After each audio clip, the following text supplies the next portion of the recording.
Okay, so the next chapter is genetics, some basic fundamentals. So, what is genetics? Genetics is the study of transmission of body features, both similarities and differences from parents to offsprings, and the laws related to each transmission. So, in genetics, we basically learn about the different body features that we get from our parents, and from parents it goes to the next generation, and from that generation it goes to their next generation. And these body features can be similarities and differences, like your body shape, your hair color, eye color, your height, and the diseases that parents are suffering from, and then from parents these transmitted to their students. So in this science we basically learn about all those features and the laws which are related to this. And there was a scientist named as Gregor John Mendel, an Australian monk, and he's also called the father of genetics. In his garden he studied about the garden pea, and he has done some researches.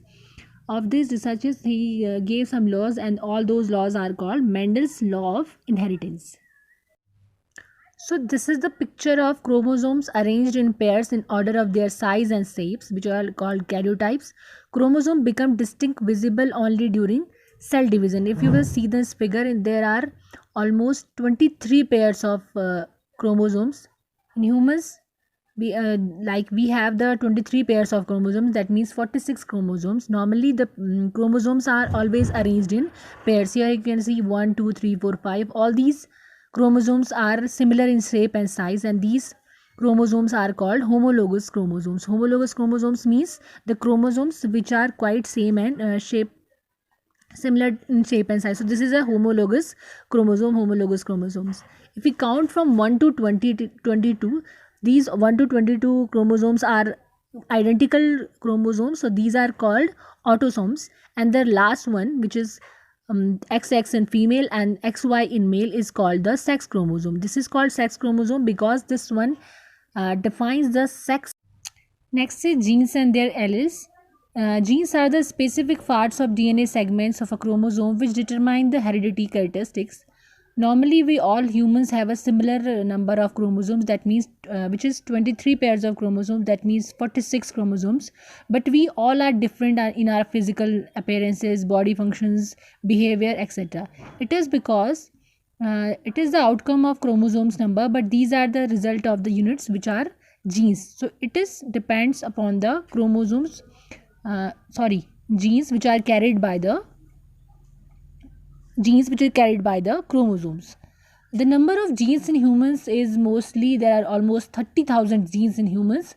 Chromosome number 1 contains the largest number of genes, which is 2968, and the chromosome Y, which contains almost 231 number of genes.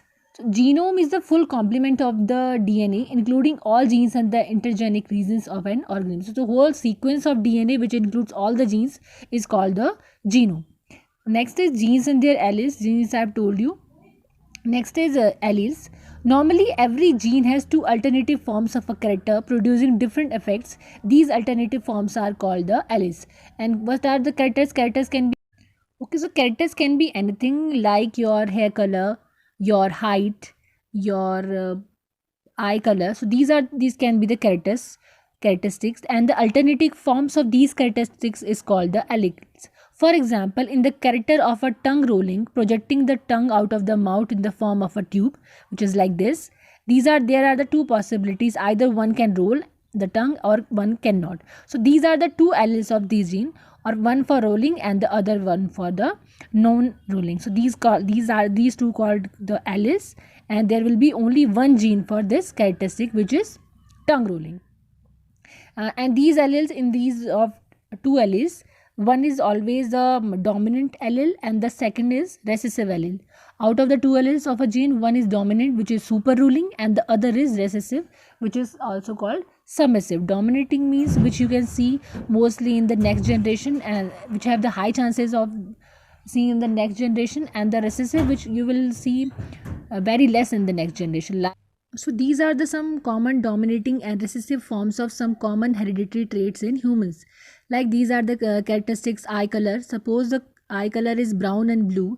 So the brown color is the dominant trait and the blue is recessive trait. That means if one of the parents have brown eye color of the eye is brown and one have the blue, so there are high chances of the kids getting the brown color.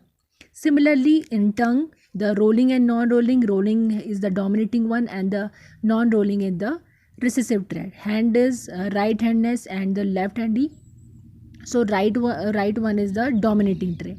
Earlobe free, attached, lips thick and thin, RH blood group positive, negative, color vision normal and color blind, cheek dimpled and normal. So it is all because it depends on the dominating and the recessive trait. It depends on the parents. If the one of the parents have the dominant trait and one of the parents have the recessive trait, then the high chances of getting their kids and the next generation the trait is dominating trait. That means the children will get the dominating one.